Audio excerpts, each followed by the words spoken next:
নমস্কার, আপনারা দেখছেন বিডিভি পাবলিক জোন। আজকের মুখ্য সংবাদ।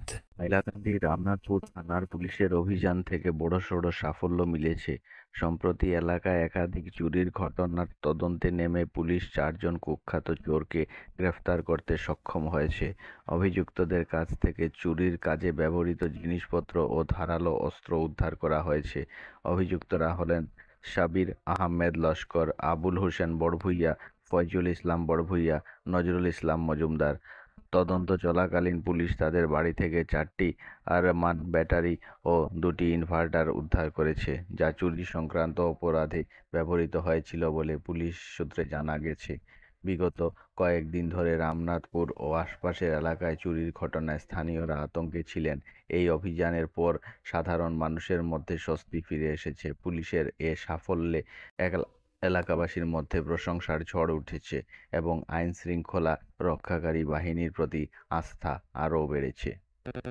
নেপাল থেকে 7জন তরুণীকে ভারত হয়ে হংকংয়ে পাচারের পথে ধরা পড়ল 2 পাচারকারী। ধৃতরা বিদেশে চাকুরির প্রতিশ্রুতি দিয়ে পাচারের ছক কষেছিল বলে অভিযোগ। শুক্রবার বিকেলে ইন্দো নেপাল সীমান্ত লাগোয়া পানিট্যাঙ্কি এলাকা থেকে এসএসবি উদ্ধার করে তরুণীদের।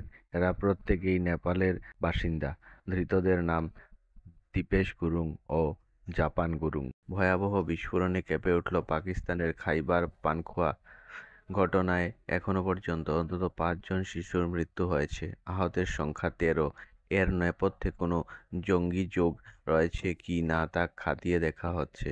পুলিশ সূত্রে খবর, শনিবার স্থানীয় সময় সকাল 9:30 নাগাদ খাইবার পাখতুনখোয়া প্রদেশের লাক্কি মারওয়াত জেলার সদর থানার কাছে একদল শিশু খেলাধুলা করছিল। সেই সময় তারা একটি মর্টার শেল খুঁজে পায়। জানা যাচ্ছে, সেটা নিয়ে খেলতে গিয়েই ঘটে যায় অঘটন। সংশোধিত ভোটার তালিকায় নেই তেজস্বী যাদবের নাম, বিস্ফোরক দাবি করলেন বিহারের প্রাক্তন উপমুখ্যমন্ত্রী।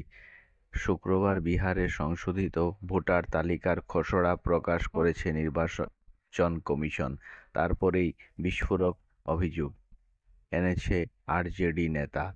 সাংবাদিক সম্মেলন করে লালু পুত্র প্রশ্ন তোলেন, ভোটার তালিকায় নাম না থাকলে তিনি নির্বাচনে লড়বেন কি করে?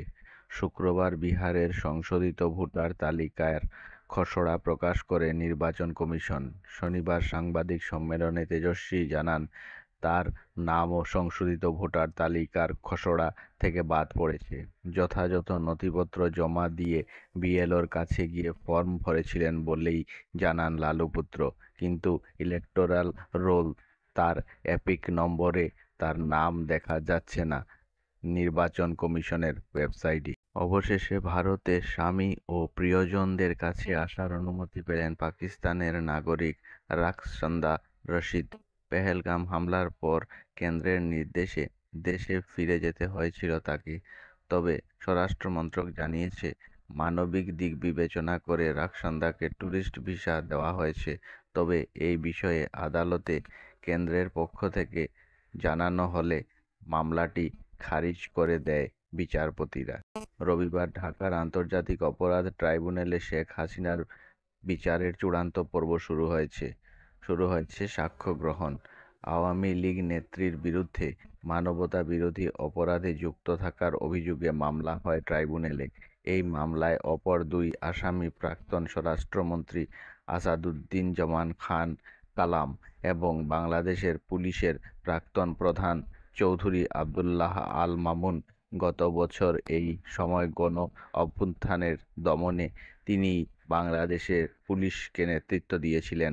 বর্তমানে কারাগারে আছেন। খবর আজকের মতো এখানেই শেষ হলো।